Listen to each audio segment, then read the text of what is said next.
I don't wanna grow up, I'm a curious kid. The world has 100 questions I can play with. So I'll open my arms and eyes and wonder every day till the day I die. No one really knows why gravity exists. Good evening, everyone. Good evening. Welcome to Wonderfest. My name is Tucker Hyatt. I'm the founding... Whoa, thank you. Oh no, for the glass clank. I am the founding director of this Bay Area beacon of science, and I'm very glad to see you all here. In preparation for tonight's talk, I listened 3 times to a podcast aired first last week by one of my favorite podcasters. He's a physicist and a philosopher from Johns Hopkins University named Sean Carroll. Professor Carroll had a guest speaker named Ned Block, who is a philosopher from New York University, from NYU. And the two of them were talking about consciousness. This is why I was so interested.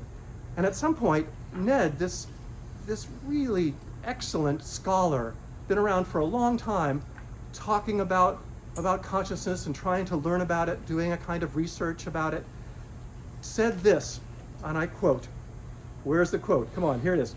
"We are probably much more at sea on consciousness than we ever were about physics."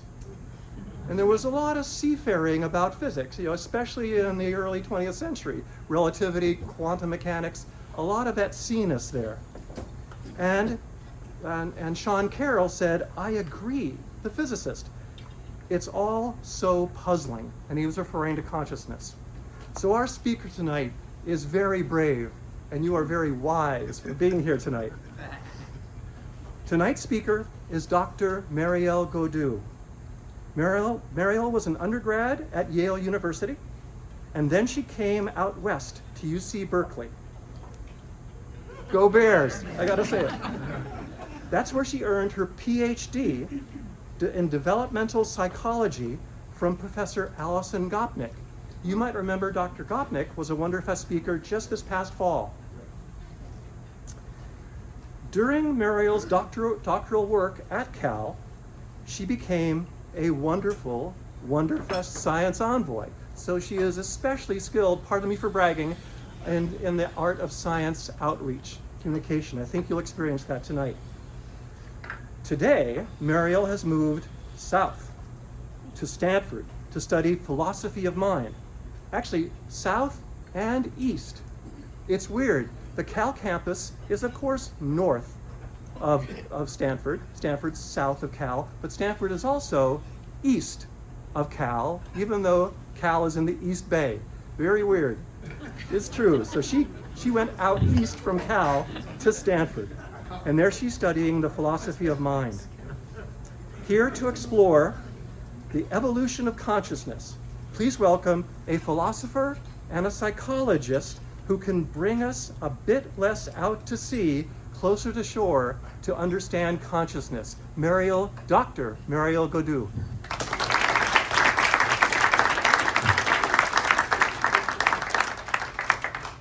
Thank you so much, Tucker. So as Tucker said, I used to be a cognitive scientist. I spent 10 years doing developmental psychology research. My specialty was causal reasoning and modal reasoning. So learning about how very young children, and actually also non-human animals too, so some chimpanzees I had a chance to work with in the course of my career as a scientist, learned to reason about cause and effect and what's possible. But as Tucker alluded to, I had a bit of a, conversion experience, you might say, while I was at Cal, which is that I realized that actually the questions that I was most interested in, and really kind of the way I liked to spend my time the most, was in thinking about these sort of larger theoretical questions that frame the kinds of hypotheses that scientists then test. And I realized that after graduating and even doing a whole postdoc in cognitive developmental psychology as well, that I actually wanted to pursue this direction as a philosopher. So this is kind of a special night for me because it's the first time that I'm ever doing public philosophy of science communication. So this might be a bit rocky, but I'm really excited. And I'm really looking forward to hearing what you guys think of what the framing that I have to offer you today. So the title of my talk. Good? Yeah. Better? Oh, okay. I'm obviously not used to it. So the title of my talk today is the participatory perspective. And that's what I'm going to be calling this sort of alternative framing or story about the content of conscious experience. So what is conscious experience, consciousness of? What are the contents of conscious experience? Two really brief disclaimers. One thing I'm not going to do in this talk is attempt to solve what people call the hard problem of consciousness. So explain how physical particles give rise to conscious experience. I'm going to save that one for 10 years from now.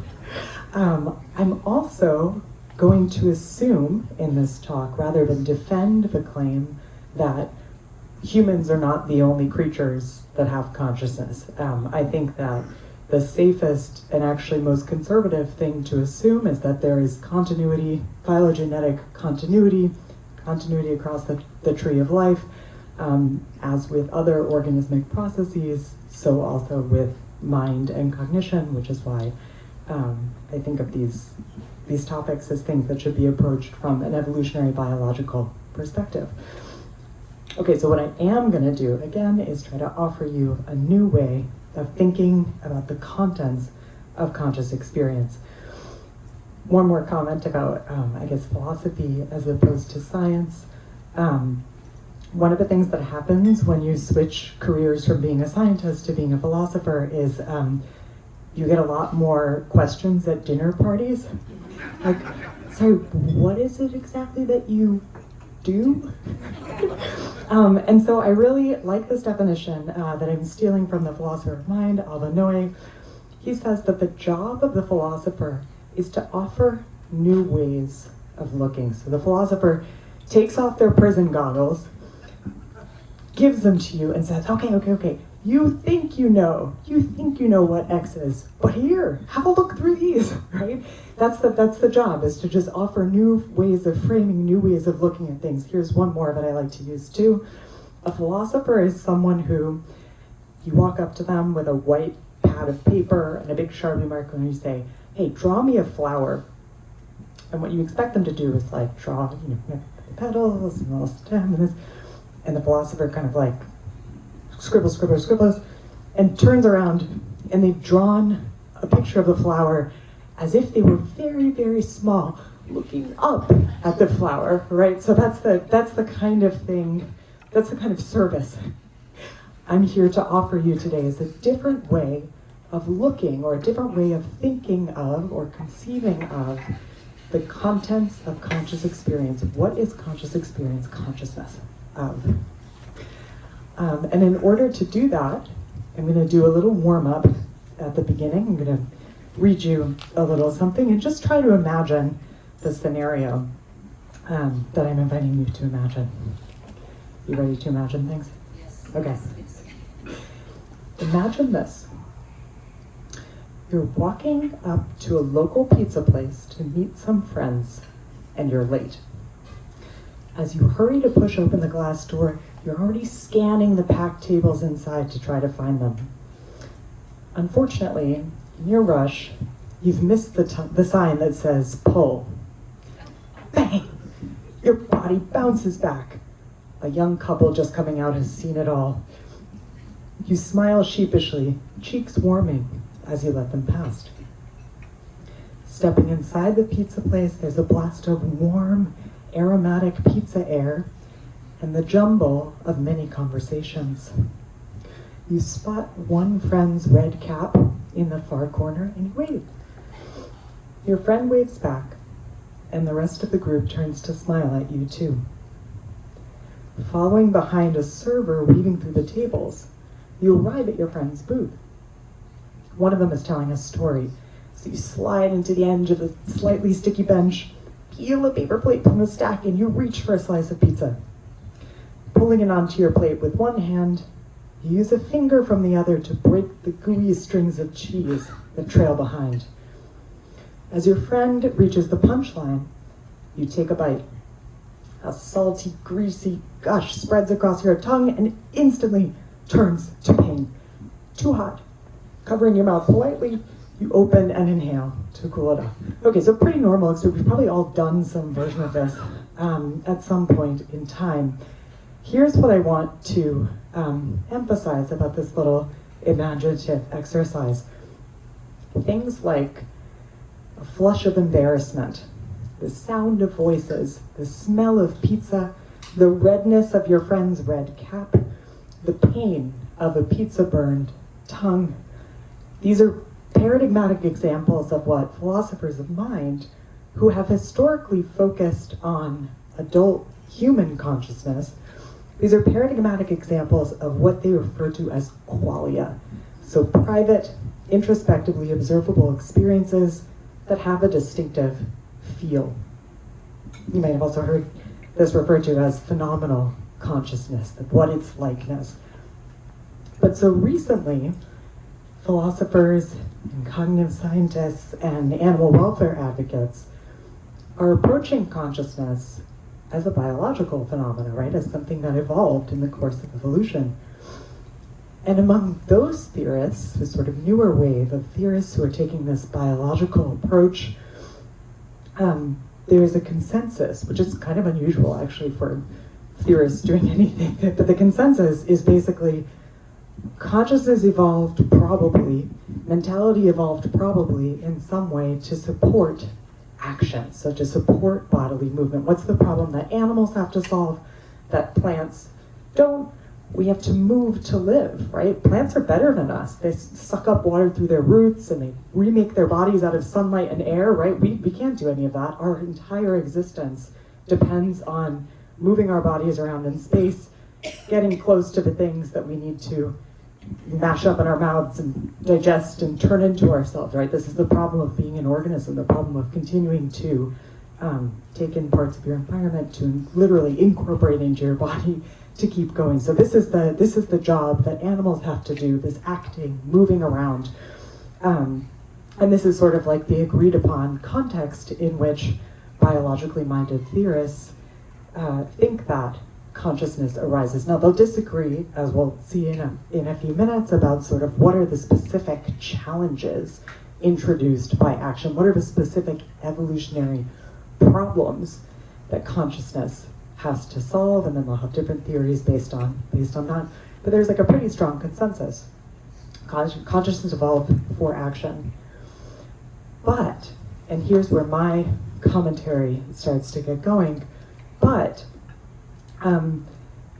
even despite this commitment to the idea that consciousness evolved to support action, basic non-human experiences are typically imagined in much the same way that philosophers have been talking about qualia for a really long time, which are in fact like pretty passive, right? So they might imagine, these theorists, the biological theorists might imagine that early sort of primitive or basic consciousness involves feeling of pressure or pleasure or pain, or the feeling of not having enough air, or the sight of a predator, something like this.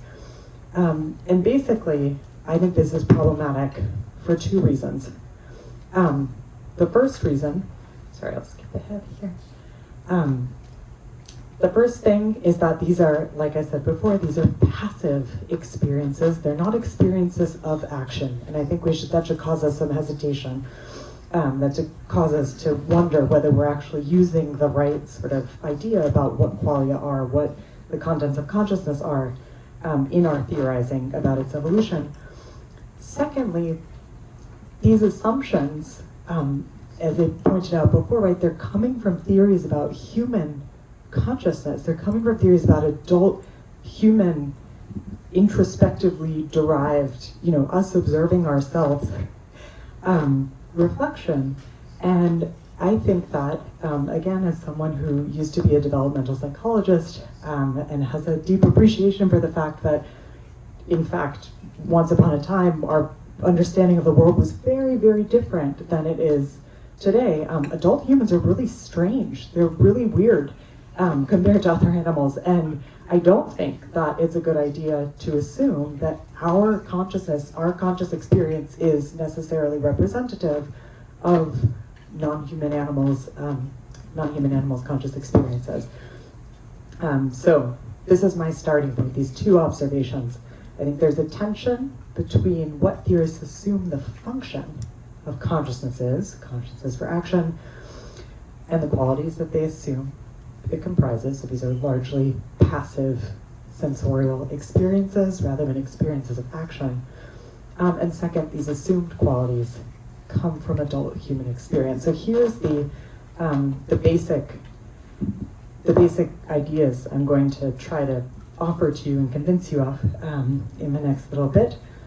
So what I want to suggest, here's the pair of glasses I'm giving to you. Thing number one, I want to suggest that we should be thinking of consciousness not as a point of view, not as a passive observation, right? Life is not a spectator sport. You're involved, right? Animals are involved in their own continuation, right? So here's the slogan, it's not a point of view, it's a point of do. It's about action. And the second thing that I want to suggest is that adult humans are weird, and we shouldn't assume that our experience is representative of the general phenomenon. So here are the steps I'm going to take. First, we're going to look objectively at adult human cognition and kind of try to recognize some of the biases we might be introducing as theorists into our theorizing about other animals' consciousness. Step two, I'll briefly suggest to you that I think that I'm not just making this up. These are real biases that sort of creep or find their ways into actual, sort of like academic theories of the evolution of conscious experience and of non-human experience in general. And what I'm going to do, I guess, sort of mainly, or try to convince you of primarily, is I'm going to try to offer us a different way of thinking about action that's going to get us a little bit further away from our human, that's going to force us to step outside, invite us to step outside of our adult human experience and think about action in a way that's more sort of species general, and that might help us get a new picture of consciousness in view. So that's what we're going for. Can you hear me? Okay. I'm going to try a different microphone. Oh, okay. It's like afraid to breathe because they don't want to Darth Vader all of you. Yeah, take some deep breaths right now.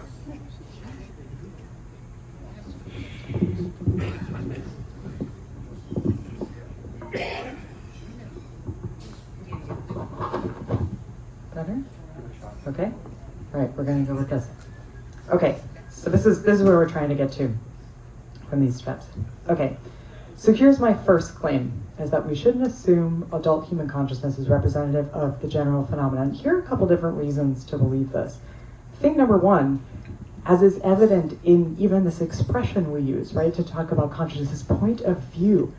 Humans are unusually visual. It's only like birds of prey, some birds of prey, like certain kinds of hawks that have more acute vision than we do.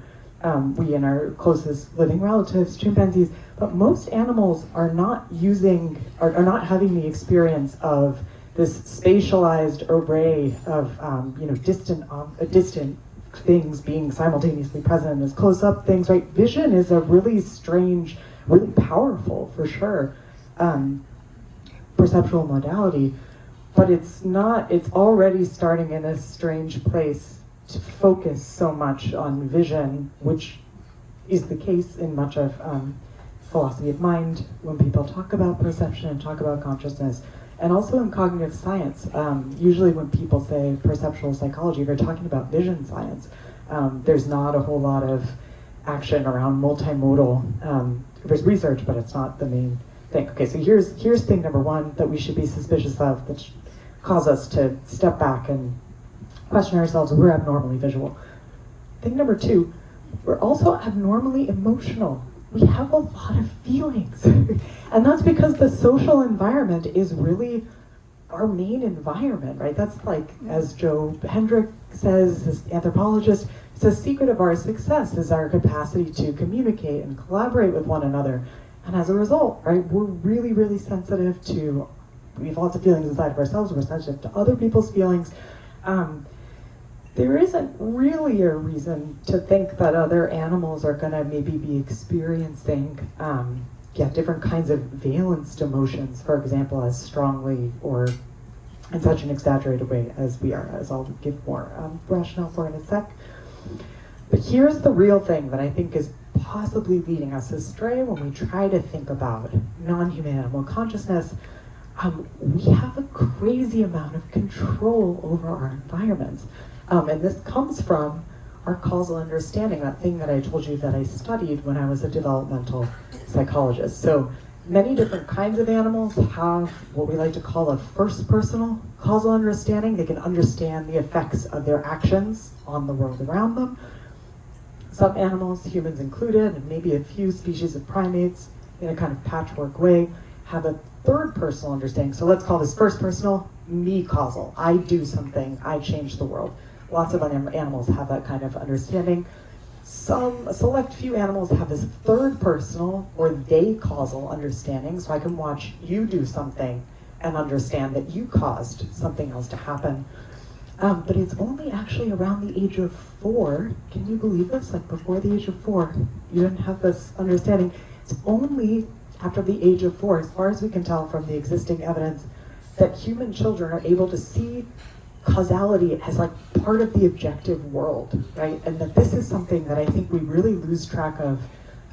It's really a kind of superpower, right? It's like any buildings and bridges and heating and clothing and painkillers and, you know, you name it, right? All of science and engineering is basically like grounded in this assumption that causality is part of the objective world and that we can manipulate and intervene on different variables in the environment and things will happen. And this means that we live in environments, or we're very used to operating in environments that are convenient, that are streamlined for our easy use, right? We live in a world of doorknobs and microphones and flat surfaces and right angles, right? Like the cups you're drinking out of, the ketchup bottle is just designed for your squeezability, right? Like the whole world is set up for you to control it. And this is something that we totally, I think we often don't, I will very much volunteer. I definitely don't always feel in control of what's happening in my life, for sure. But if you think about, like, you know, did you have to look very hard to find any of the food you ate today? How did you arrive here? Probably many of you used your magic mobility machines that you like sort of unthinkingly operate, right? Like, we have a lot of control over our bodies and our environments. And this is what I'm gonna sort of point to as one of the main things that we're kind of blind to about ourselves. That maybe if we step out of the assumption that action is about controlling the world, then maybe we can wind up at a different place. Okay, I'm getting ahead of myself, but okay. Oh no, I'm not. This is the next slide. Okay. So the fact that we have so much control over our environments, I want to suggest, means that the way that we think about action a lot of times, just like as normal human beings, but also like people who are paid to think about this stuff, right? Like philosophers and theoretical cognitive scientists, the portrait of action that people have in mind when they go to theorize, for example, in the context of saying consciousness evolved for action, is this conception of action. It's an intervention on the world or in the world. It's a manipulation. This is a kind of manipulative control. So the things to emphasize about this highly intuitive understanding or concept of action: the agent is in control. The environment is largely static.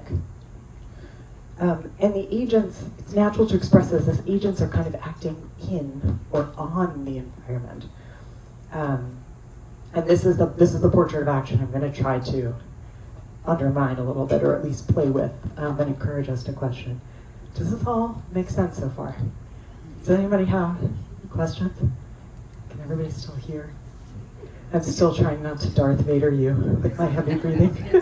Okay, you're okay? Yeah. I wonder, as you talk next, to talk about action and reaction, because I think some animals may react, but if you could compare and contrast. That is so lovely. So the question was, can you compare and contrast action and reaction? I'm going to say, I hope that I will answer your question in the course of this in like 10 minutes from now or less or something like this. But if I don't, we'll come back. Any other questions? On cause and understanding? Yeah. So would animals that do not have any control over the environment, would they have no consciousness? So the question is, animals that don't have full control of their environment, would they have no consciousness? Again, I think maybe I should continue on. Again, a question that I hope to answer. I hope that my reframing as I continue on will answer this, but tell me if I don't.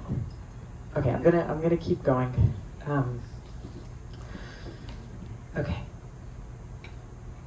Okay, so now here's sort of the next part of my argument or my sketch of a theory that I'm trying to present to you today.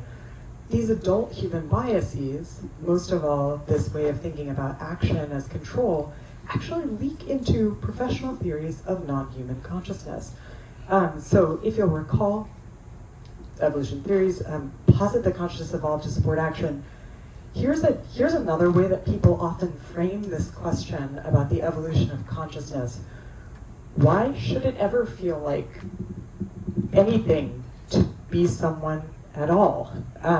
There are experiments, for example, in partially blind human subjects, and also in some species of non-human primates where animals are unfortunately made to be partially blind, where subjects are still able to, in their blind area of their visual field, locate objects or find objects. So it seems like there's certain kinds of experiences that we think maybe involve vision, for example, but they don't have to, right? So why would you ever have consciousness evolve at all? So that's kind of like the framing, that's sort of the problem solution framing that these evolutionary questions are posed in.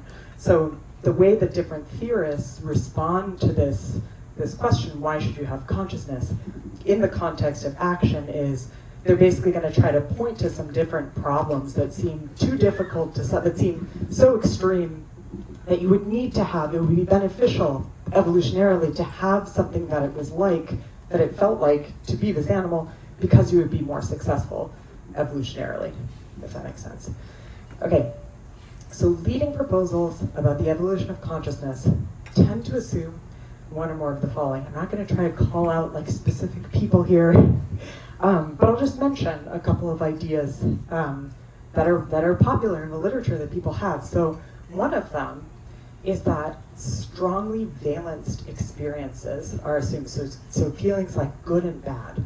And this is because one of the problems that you might think arises when animals have to act is, for example, the problem of when to act, or the problem of how to aim your action in the environment, right? So this leads to a lot of theories that posit things like goals, goal objects, or even physiological, more basic sort of physiological feelings of like satiation or hunger or the feeling of not having enough air.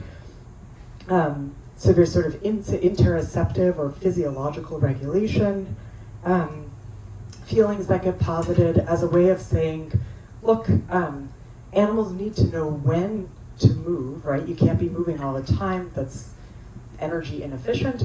And maybe one of the ways that this happens is from these valence experiences. Another idea kind of in this ballpark is the idea that once you're acting, you've got to sustain your action, right? So, like I said, the basic problem of being an animal as compared to being a plant, for example, is that you have to close the distance between yourself and the stuff that you need to eat in order to survive.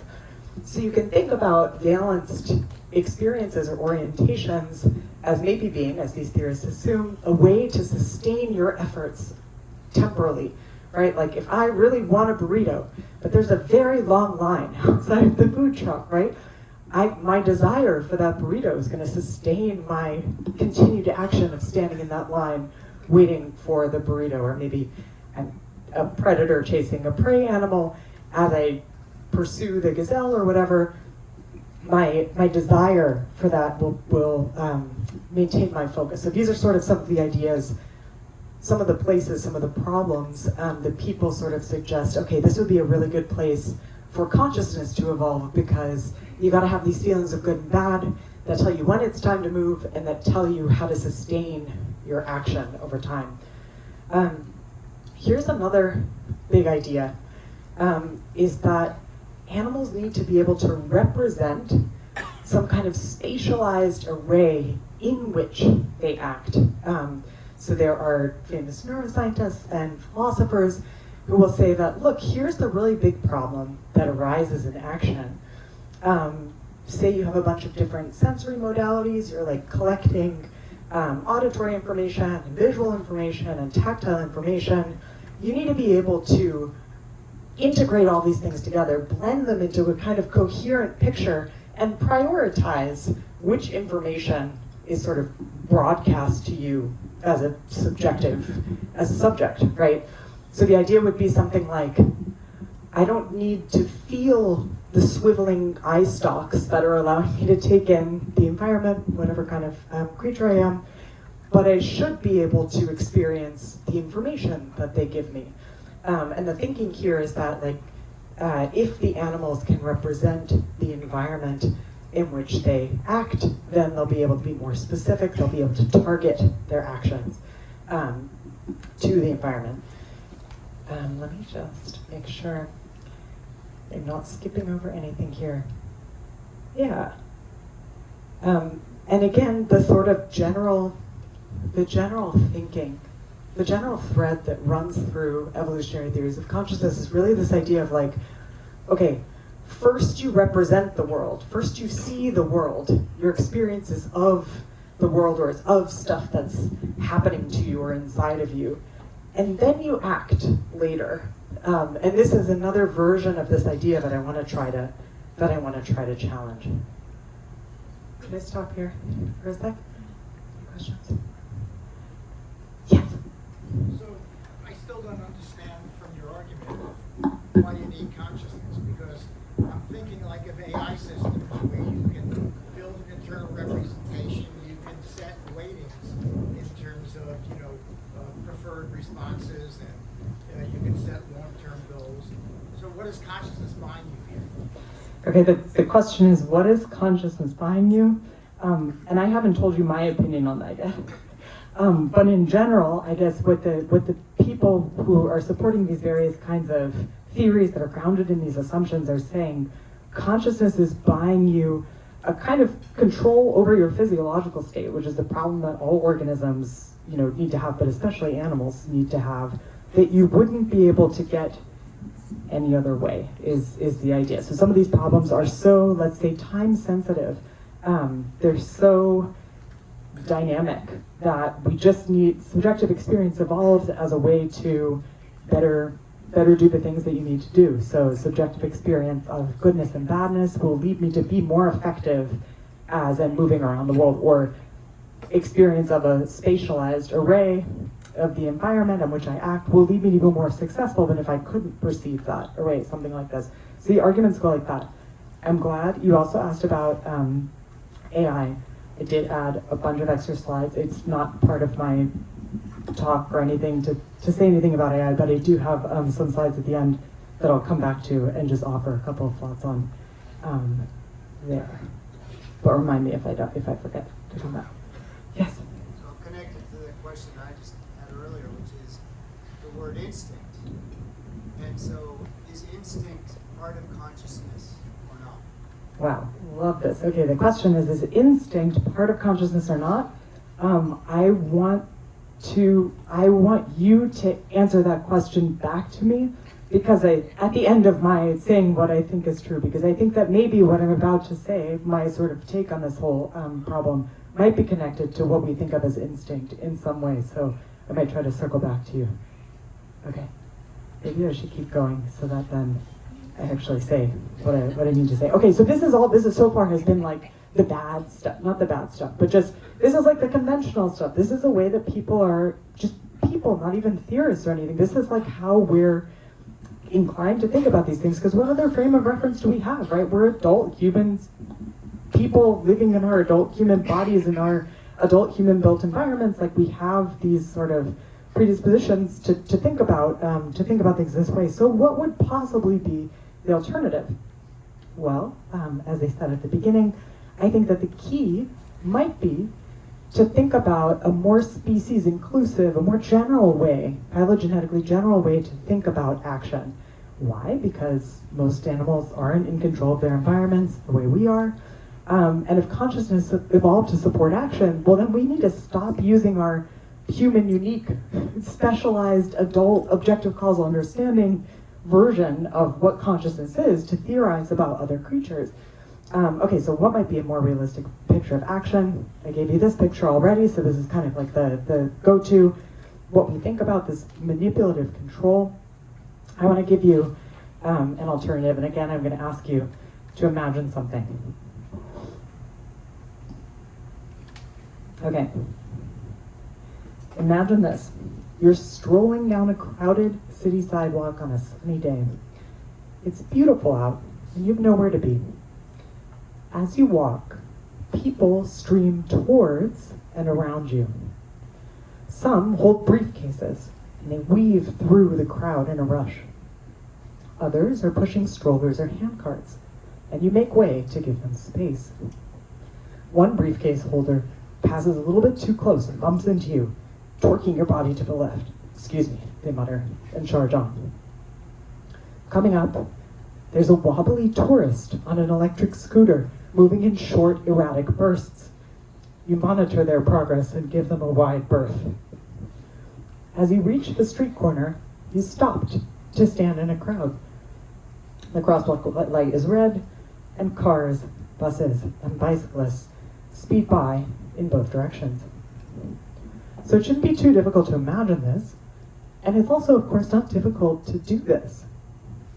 Often it's even more complicated, right? We're the ones steering the stroller or weaving through the crowd. But we usually manage to do so just fine. And sometimes we might even confidently take our life into our hands and sprint across the intersection right before the light changes, something like this, right? So in these scenarios, we're definitely acting. We're definitely doing things intentionally and on purpose with our bodies. But our actions are characterized by a different kind of relation to the environment than, say, flipping a switch or reaching for a glass of water, right? These kinds of actions, these coordinative actions in this dynamic situation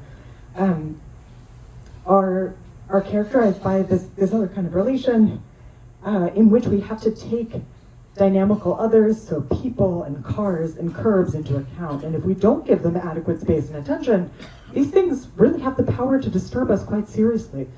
But again, notably, this usually isn't a big deal.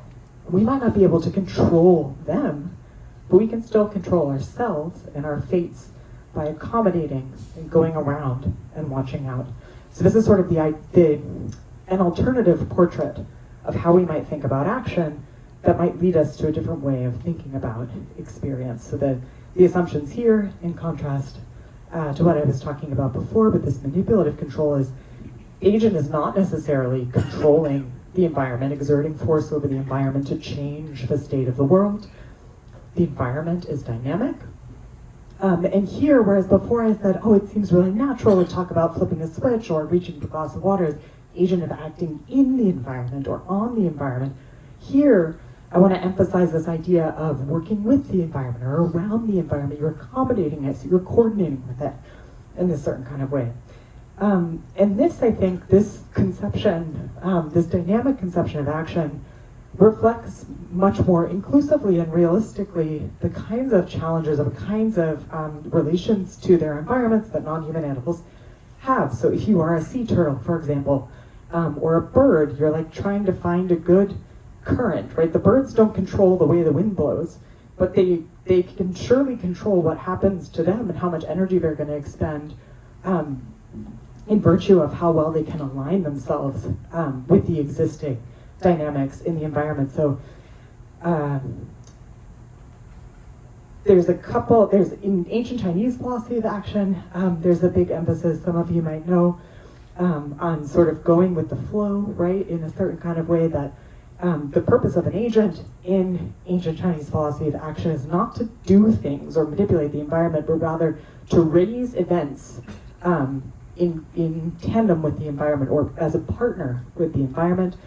There's also maybe more familiarly this serenity prayer, which I think comes from Catholicism and is used in Al-Anon or something like this, but basically you'll probably recognize this. So grant me the serenity to accept the things I cannot change, the courage to change the things I can, and the wisdom to tell the difference. That's how you be a good organism, right? That's how you be a good organism. You can't be swimming the ocean and a big wave is coming and you try to stop the wave. No, you're gonna die.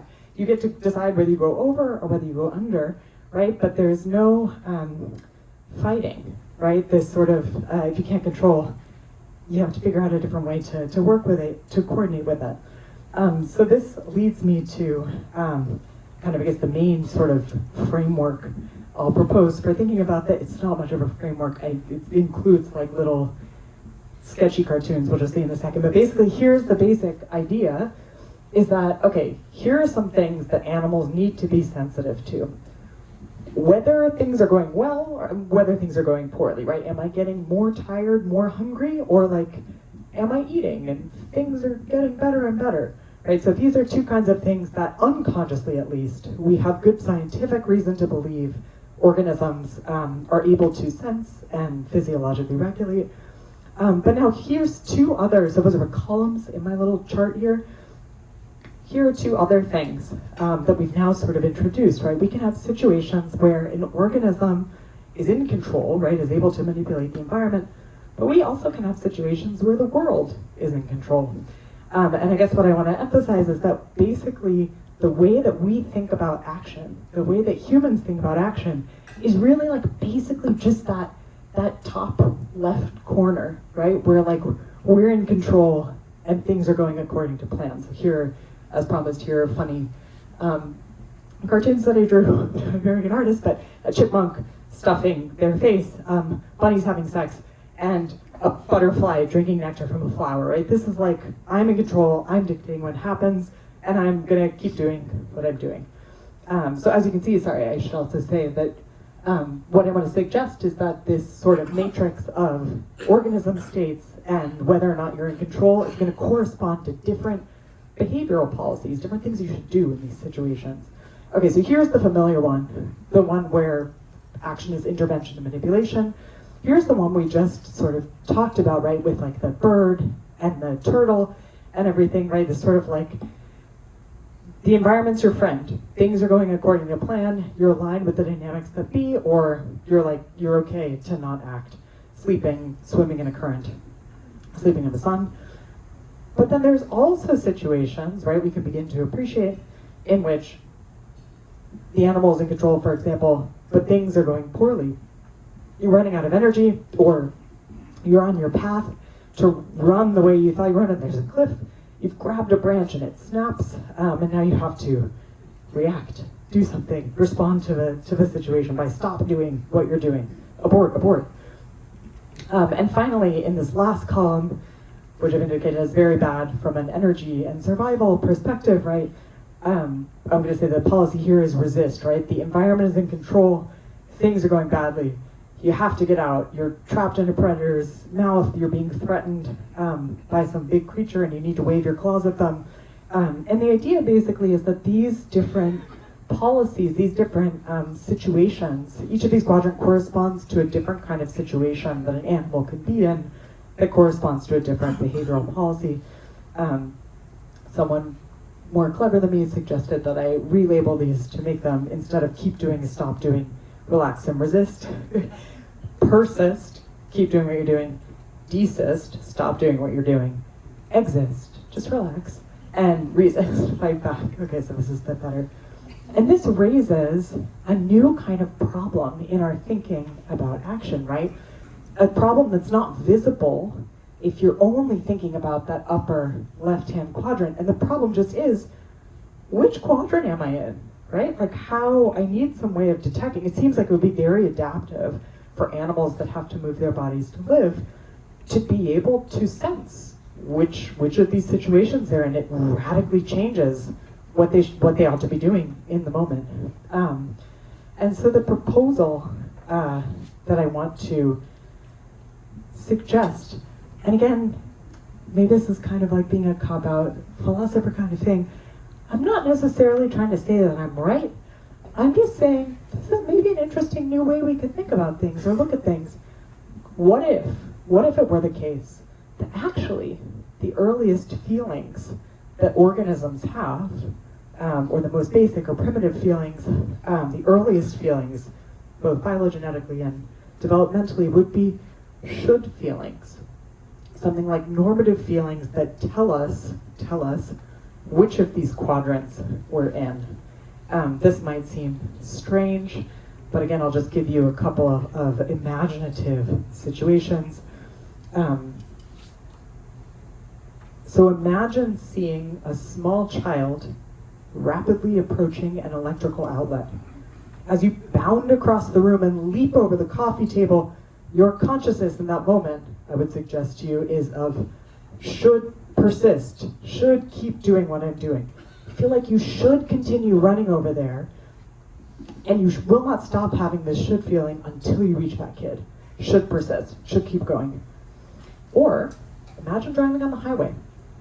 Suddenly there are red brake lights ahead of you.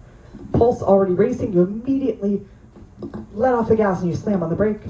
That's a should feeling too. That should stop doing. Redirect, abort. This feeling of, oh no, gotta change. Should resist and should relax are easy. So, are you lying in your bed after a long, exhausting day? Should relax. Are the subway doors closing around you as you try to squeeze through at the last minute? Should resist. Now think about these. Scratching an itch, eating a fruit, conspecifics suddenly far ahead in the distance. You'll be feeling should persist, should keep going until you reach your physiological or spatiotemporal destination. It's the branch you just grabbed starting to snap. Are you swatting at the alpha male who suddenly takes a swat back at you? Should desist, should stop doing. Are you lying on a rock in the sun to thermoregulate? Are you safe in your burrow snuggled up with your mom? Should relax, should exist. Does a predator have you in their mouth? Are you trapped in a corner with nowhere to go? You'll be feeling should resist until you die or escape. So this is the suggestion. The suggestion is weird, right? It might seem counterintuitive because basically what I want to suggest is that the earliest, most basic feelings that we might need to have as moving animals are feelings that tell us about our relation to the environment and what we should be doing at a given moment. Sorry, I should have put this up. Should feelings.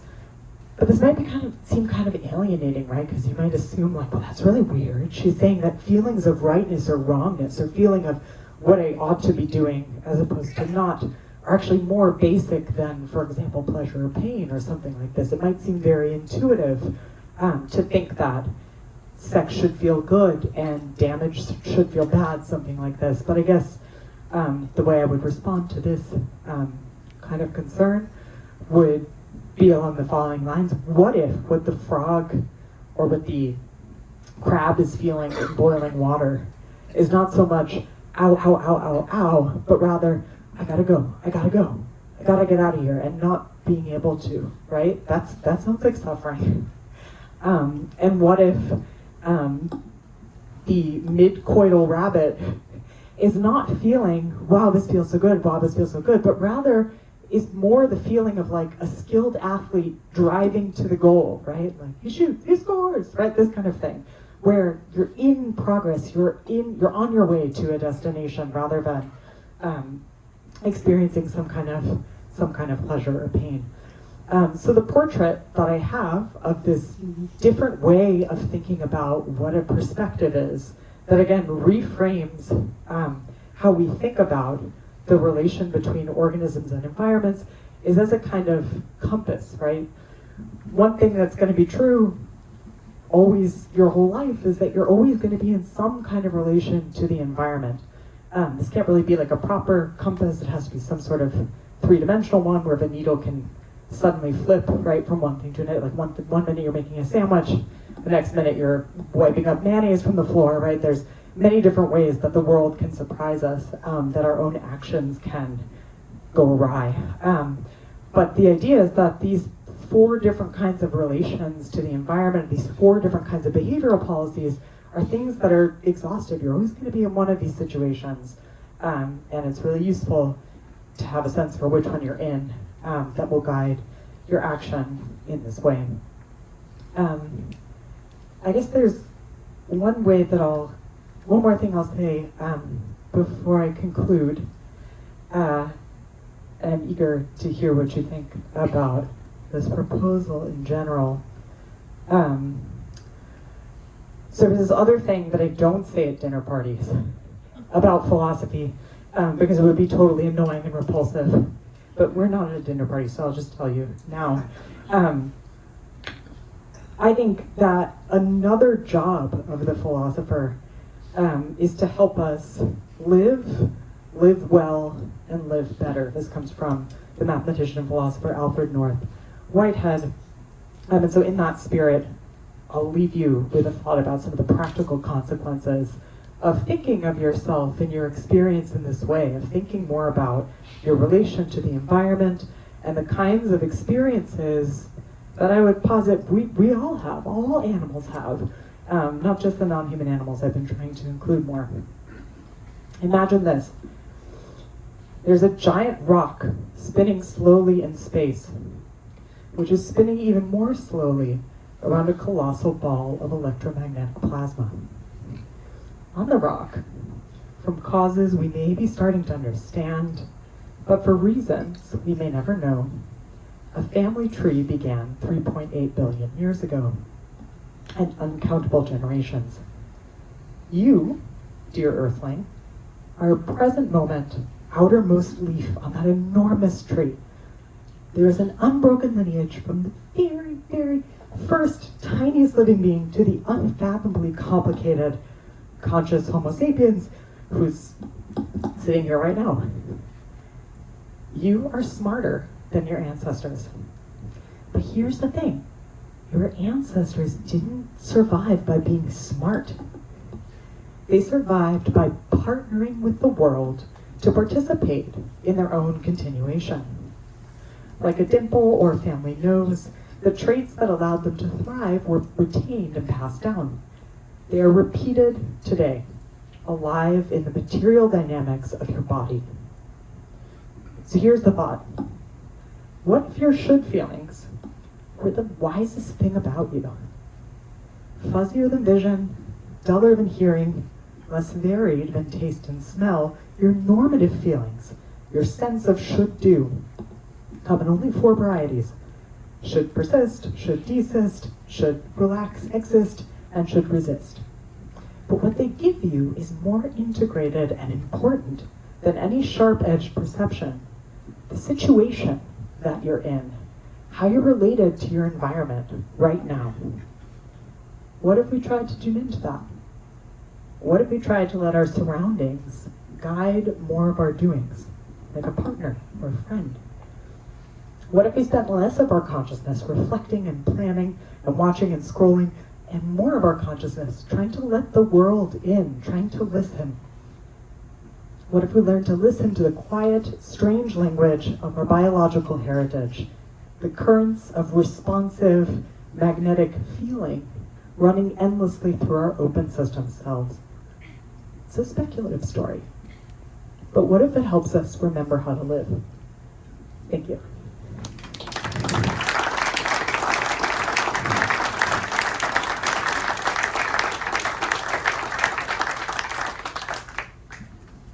Okay, so there's a question about AI that I want to get to. I want to go to the instinct person first. I think what I want to say is something that accords with instinct, the way that we often think about instinct. But as far as I know, no one's put it exactly in this way in terms of relation to the environment, but I think maybe that's what I want to suggest, as sort of like listening to the wisdom of our instinctual selves, that instinctual wisdom are in fact the earliest kinds of feelings that we could have, is an idea you might think. Yes? Where does the should come from? Where's Is it foundational? Question, please. Past experience? Yeah, the question is, where does the should come from? Is it foundational, or does it come from past experience? So one thing that I've sort of like skipped over in this this exposition that I've just given are sort of like the different reasons, sort of like neurophysiologically, you might have for thinking that this is a reasonable idea. So following along with that proposal that I mentioned from the neuroscience, who talks about you don't need to feel the swiveling of your eye stalks, you just need to see what they tell you, basically. This whole idea that consciousness can be, what's the purpose of consciousness if we could like exist just as well with our blind sight, with our senses being integrated without it feeling like anything? I guess like my answer to this question is, where does the should come from? Does it come from past experience, or does it come from what we're made of? I want to say it's constitutive of what we are as moving creatures. It's part of what we are, and it can be used to develop in the course of our many ongoing continuous interactions with the environment into more elaborate or conceptual abilities, for example. I would suggest that for people who play instruments, I play the cello and a little bit of piano, if you play or sports, you start to get a sense of where you should put your body at a given moment on the soccer field, or how you should adjust your fingers as you try to make the right note come out. And I would think that these sorts of impulses, these sorts of the feelings that we have of skill, that's the kind of feeling that I want to point to as the sort of instinct, perhaps, that is the basic experience. And again, this experience is supposed to be an experience of action, in action. It's an experience oriented toward the environment in light of your goals and in light of your needs at the moment. Does that help? Sort of, but I mean, where a football player goes is based on his past experience. Totally. So the comment is, where a football player goes is based on his past experience. 100%, absolutely. Wouldn't try to fight you on that. I'm just saying the basis of our even being able to acquire skills, maybe, to learn how to use our bodies in ways that result in the kinds of outcomes that we want in the world, could be based in this sort of instinctual self-orientation, the shouldness. Yeah. Oh, yes, you're mentioning sports. About 20 years ago, I remember Joe Montana mentioning that when he was on the playing field and was passing, he would become aware of who his receiver is once his arm was already in motion. The decision was made by his subconscious. Yeah. He would claim consciousness. He may not claim it. I would. Yeah. It's nowhere part of what's going on. And I would like any evidence you have that I could explain to me consciousness actually exists rather to my cat. That it's other than an illusion, and that our reactions are just like cats is right there in person.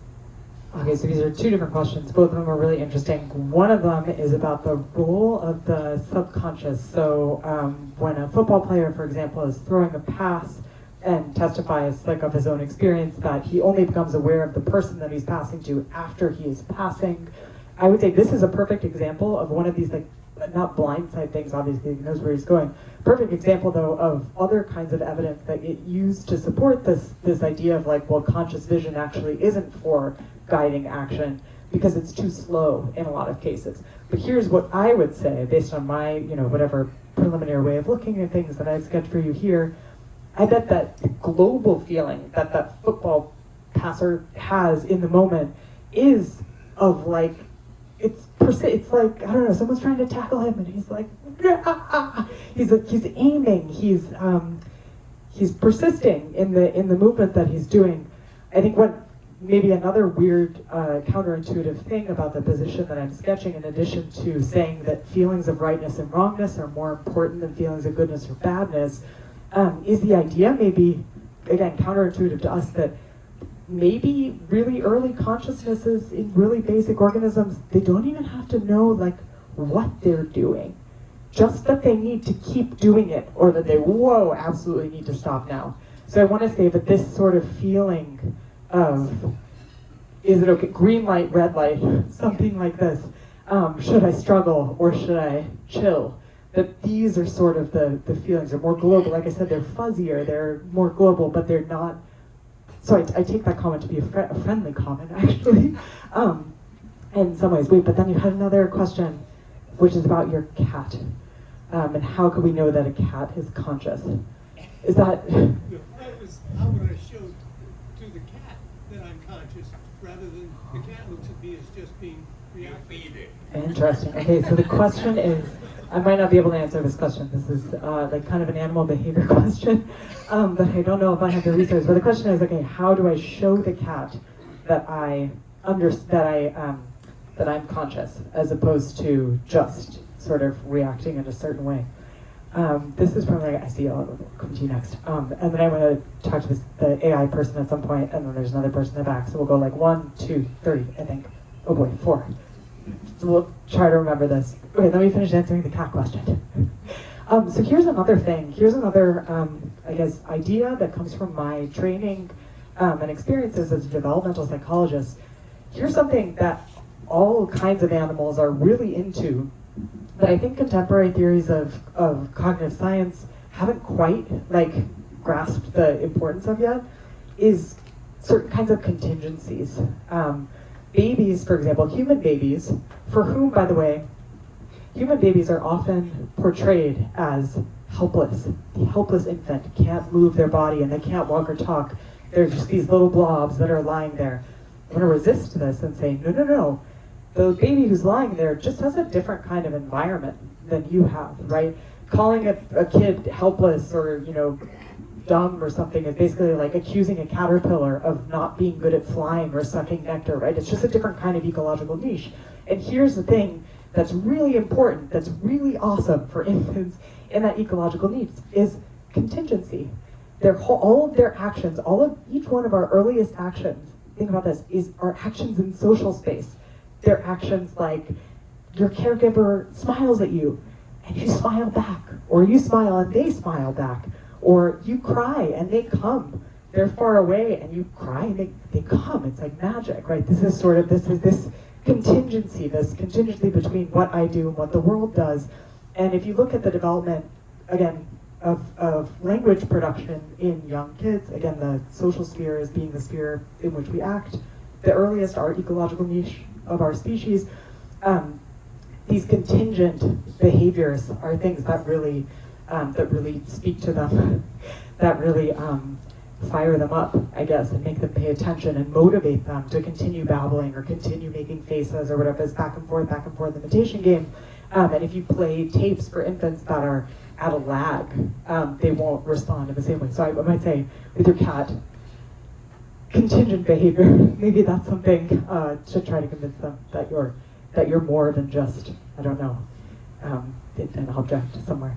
Okay, we're going to do you, and then we're going to do you, and then we're going to go to AI. Yes? So my question is consciousness a continuancy? So we have the snail with his eye stalks, and then at some point we have humans. So there's this continuum. So is there a point where now I have consciousness, and the muscle, who's kind of an animal and kind of needs to move, doesn't? So how do we make this distinguish of when can I say I'm conscious? Yeah. Okay, so the question is, when can we say, in the course of evolutionary history, when does an animal become conscious? Could you say that there's a particular moment, a particular point you could point to in the phylogenetic tree and say, here it is, here's the moment where this little mollusky, spongy guy wasn't conscious, but now this one really is.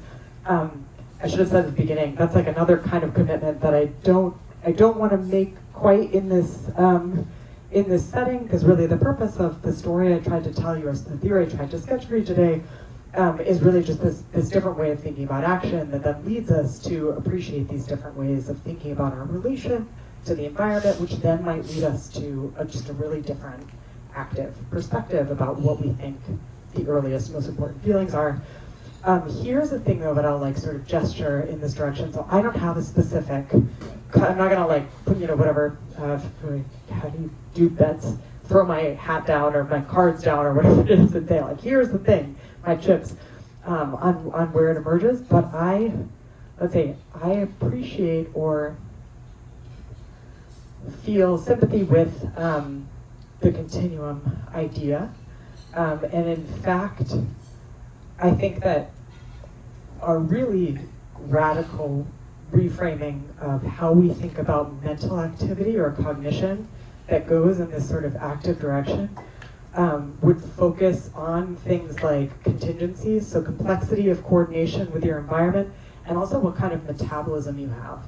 And so these sorts of things would be the things that would drive, in my opinion, like how fine-tuned your feelings have to be, right? Like if you've got a big complicated body with a lot of joints and a lot of stuff going on, and it's like, and your environment's complicated, and if you miss, if you're not in the right place at exactly the right time, you're gonna miss your moment and something really bad's gonna happen to you, like if you're a prey animal, or if you're a really social animal, right? Social space is really complicated, then maybe it's more adaptive for you to have more varieties of awareness, more varieties of feeling, something like this.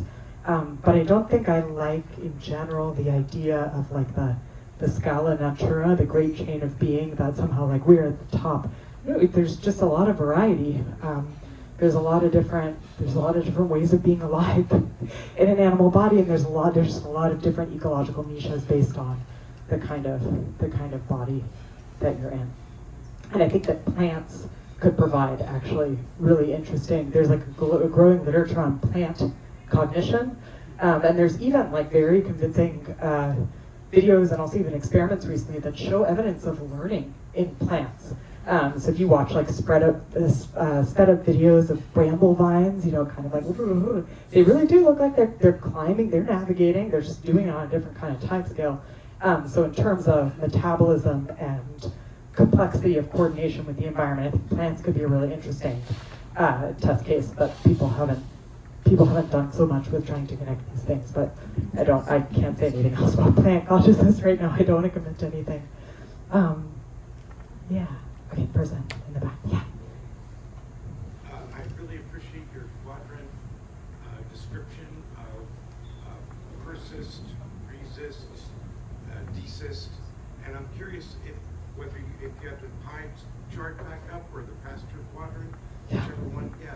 Have you examined or welcomed a correlation between biochemical levels like serotonins for the persist and adrenalines for the resist or run, freeze, flight, and whether you see a correlation biochemically between the quadrants you presented and the biochemical basis? And is that perhaps the link of when consciousness appears? Super cool. Okay, so the question is about the biochemical basis of different kinds of motivation that would correspond, or motivating hormones, that would, neurotransmitters that would correspond to each of these different behavioral policies and strategies. And yeah, whether I've thought about like the relation between them. The answer is yes, not necessarily in the context of this project, but I have a kind of related to this in spirit line of work right now, aimed at addressing the question, could there be cognitive homologies in the way that we often think about morphological homologies in the tree of life, right? So like the bat wing and the whale flipper and the cat arm and the human arm, right? They all have different functions. The animals use them for different things. But from an evo-devo perspective, the developmental, the embryology is the same. They all develop in the same way. In utero, it's just like different kinds of things being turned on at different points, makes the bones longer, or whatever fuses the flipper things together, digits together, something like this. And so if you take that model, if you take the idea of morphological homologies, structures that are conserved over time, and then you try to apply it in the cognitive domain, well, obviously you run into some complicated questions really fast, right? Because there's no fossil record for for cognitive homologies. But what I'm doing in collaboration with another biologically minded philosopher of cognition, philosopher of mind, is using actually a recent account of homology from biology, which appeals to the development of features like arms and wings and things like this, the developmental processes, and uses those developmental mechanisms that get conserved across evolution as a means of tracing homologies. And I promise this is coming to motivation.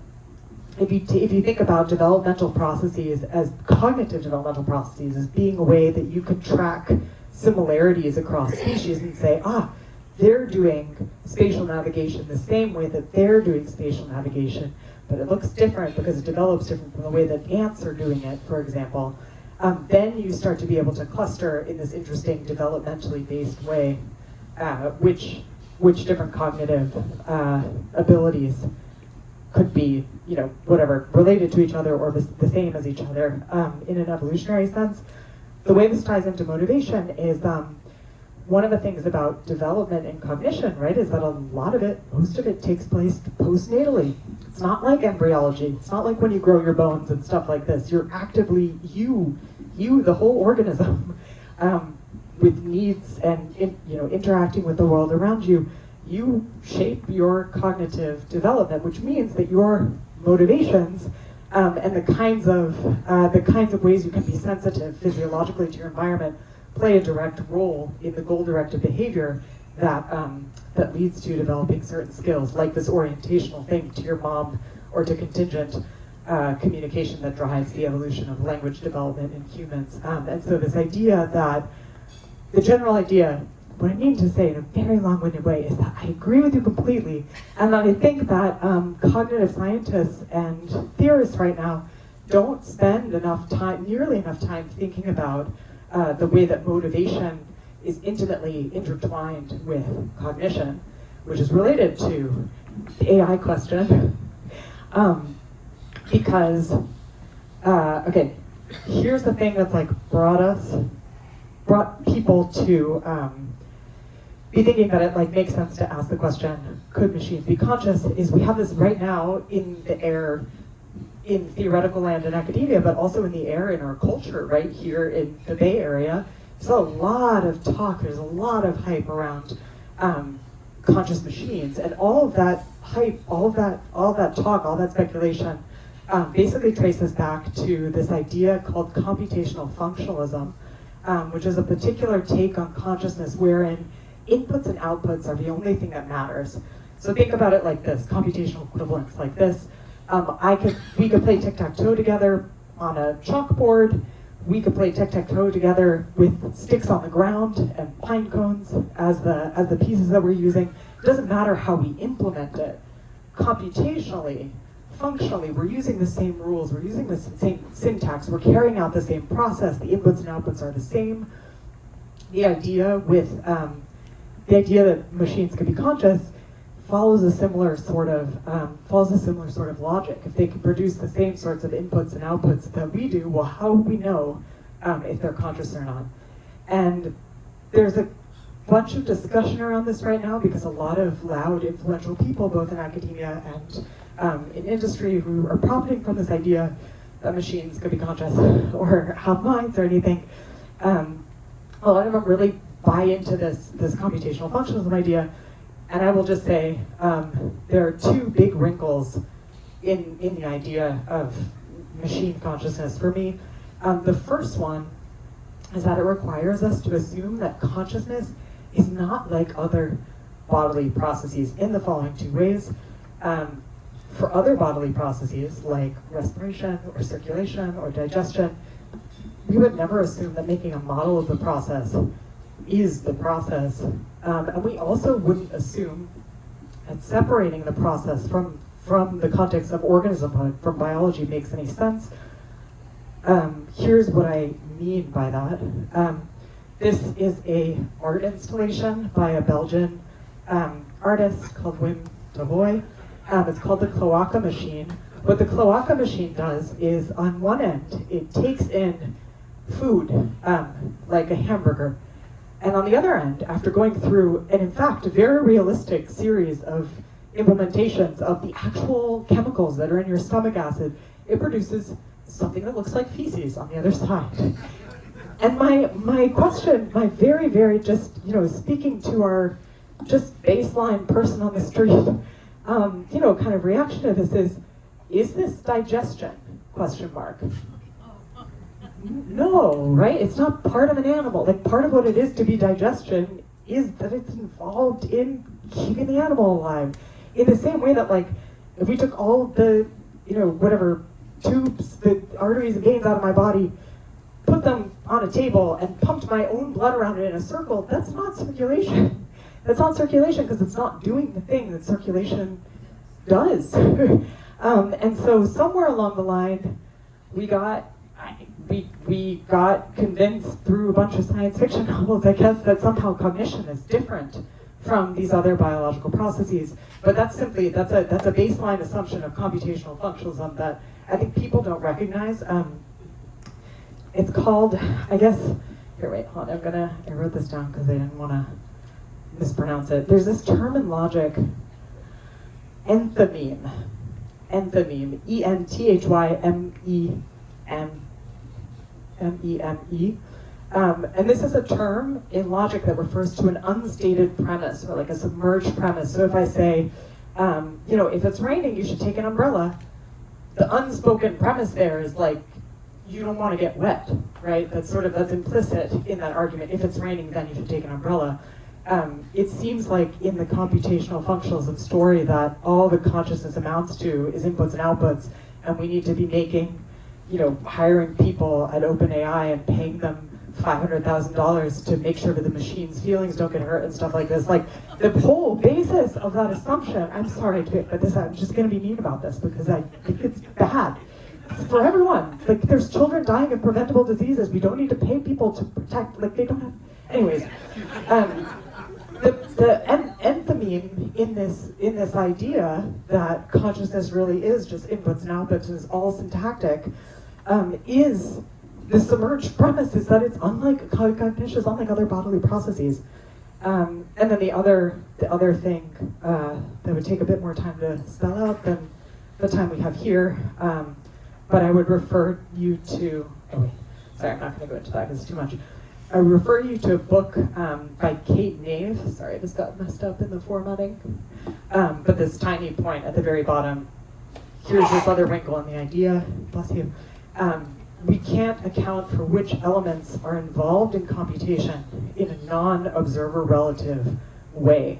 So when people want to talk about, in a machine. So in an animal, it's very easy to identify the kinds of variables in the environment that the organism should be sensitive to in order for them to keep living, right? There's a real hard, normative standard that will tell you which sorts of things they should be representing or not. Sorry, using the should in a theoretical way now, not in a should feelings way. But for machines, there's no world. They're not interacting with anything. They're not trying to keep themselves alive. There is no transaction that they need to constantly be having with the not them in order to continue existing. And therefore, the kinds of computations that we decide are important are really just the ones that we're picking out. People with actual desires and whatever sensitivities to things in the world, because we need to have those sensitivities because it's structurally, constitutively, constitutionally part of what we are. And that's my rant about AI minds.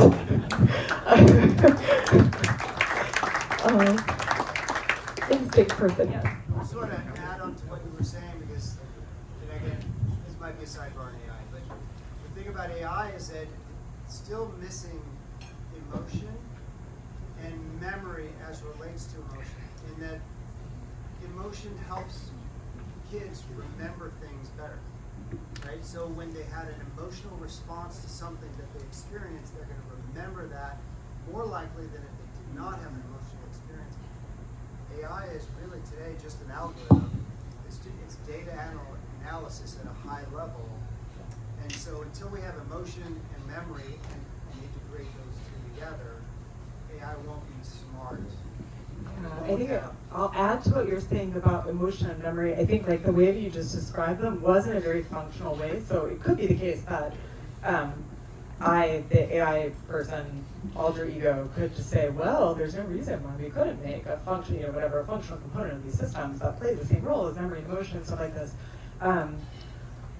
But I like where you're going in the sense that emotion is something that's very intimately related, as was pointed out by the person who asked the question about emotion, to our biological, whatever biologically required orientation toward the world. Here's one more thing. This is actually stealing now from Alison Kopnick, who is my thesis advisor in my first PhD in developmental psychology. She likes to say, oh, my Mac is running out of battery. Oh, that's good, because I think we're almost done.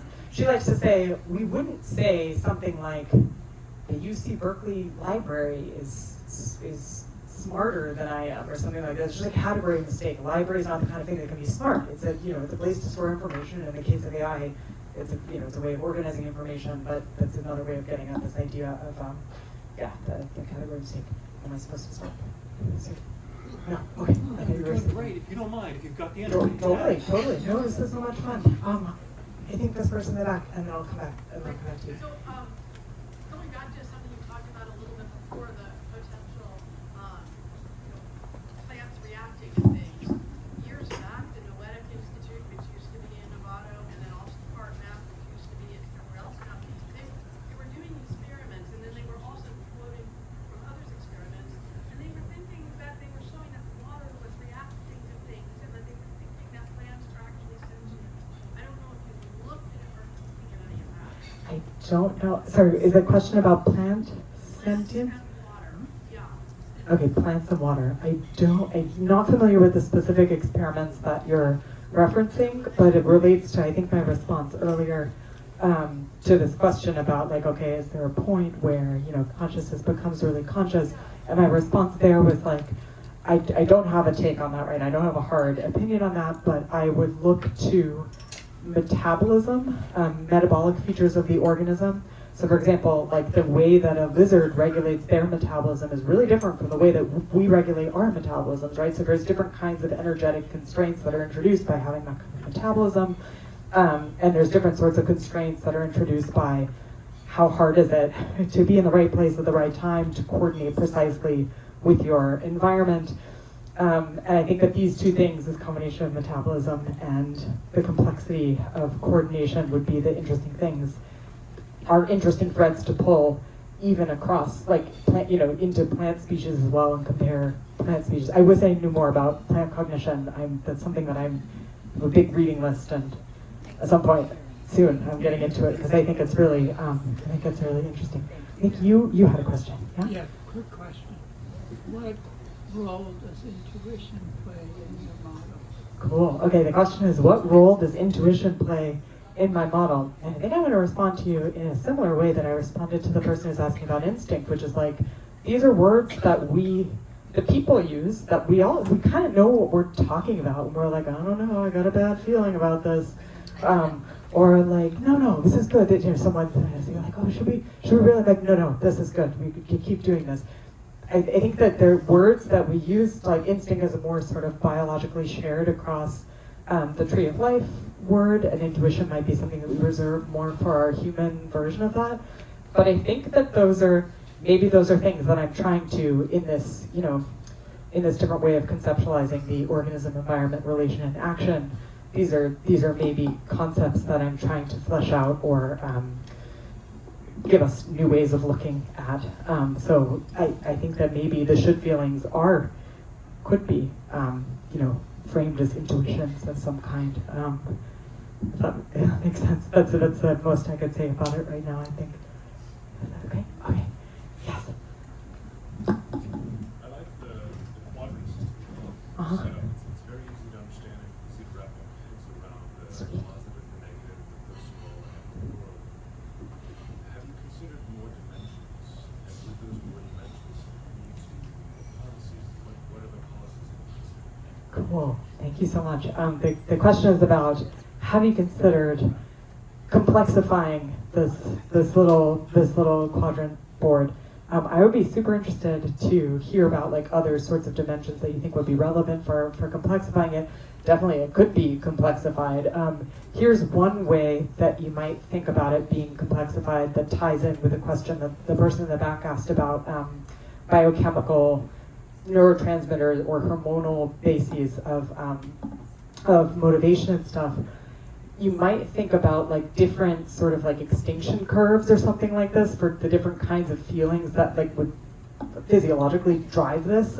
So, you know, maybe you, I'm making this up, don't take this as scientific, what I'm about to say, but it's like maybe if you know, there's a nice big curve of your like dopamine thing in terms of your dopamine curve of resist of how much dopamine is going to make you feel like should keep going, whoa, really should keep going, really should keep going. Maybe you hit a ceiling at some point. And maybe there's sort of an extinction curve for how much your, I guess fear would probably, adrenaline would probably do this.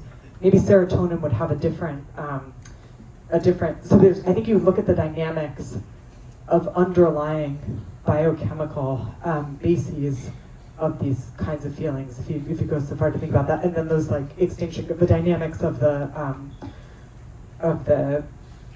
biochemistry could introduce much more complexity into this space. That's the one thing, that's the thing that I've thought most about, I guess. I'm trying to think, I thought I had one more thing to say. I would love to, maybe afterwards, I'd love to hear if you have other ideas about more dimensions to that. I'm sure there are, but this is the basic sketch. Okay. One more? Two more? Two more, okay. Okay, disperse it. Yeah, I have a more general question. I really like your quadrant system and the approach that you're taking, and you identify the bias that not philosophers only, but maybe people in general, that upper left-hand part of the quadrant, that we're in control, we're just going to keep persisting, and it results in conveniences of this room and Western industrialized culture in general, and then using the serenity prayer as a context. Do you feel like we've lost our way? In other words, we've created, a climate crisis. We've created nuclear weapons and biological weapons that could wipe us all out in an instant almost. And this is perhaps different than our ancestors were feeling around in the world, because they understood that we are in dynamic relation to the rest of our environment. And the world, in fact, most of the time, is in control. Yeah. I'm just interested in your perspective. Yeah, this is a real, like, treating me as a philosopher, like a philosopher, not just, philosopher of science, something like this. So this is a very humanistic question about, like, have we lost our way? Is there a sense in which, are always thinking of action, or in fact, maybe always acting in that first quadrant is sort of skewing our relationship with the environment? This is a complex question. I did just want to say quickly, as something that I always like to point out, sorry, not to like make jokes about climate change or something like this, like clearly we're responsible, we need to do things, it's an emergency 100 years ago, but cyanobacteria, who almost caused the great oxygenation event that almost caused everything on Earth to die. They are the other species. There's at least one other species that almost like destroyed all of life on Earth. But my computer's dead, but that's okay. I think what I tried to suggest in the closing of my talk is, I think we would all do really well to try to spend more time thinking about how we can partner with the world, work with the world, accept what happens instead of trying to control it. And there's lots of different, I guess, like spiritual traditions or the different forms of psychology that encourage people to do this in various ways. I guess what I can just say from my experience is, I think on the days when I can listen to the world more and take the suggestions of whatever the situations that arise, as opposed to trying to make everything exactly the way I want it to be. They're just better days. They're better days when you're like looser and free, whatever, I don't know. So yes, I would agree. I would agree with the general sentiment. I don't have like a sort of worked out existential answer about it. But yeah, I do think we would all be better off individually and also probably collectively if we spent more time trying to think about ways to work with the environment, social and physical and social, rather than controlling it. Thank you. I think one more question you said, or wait, where we stop? How about this? Yes.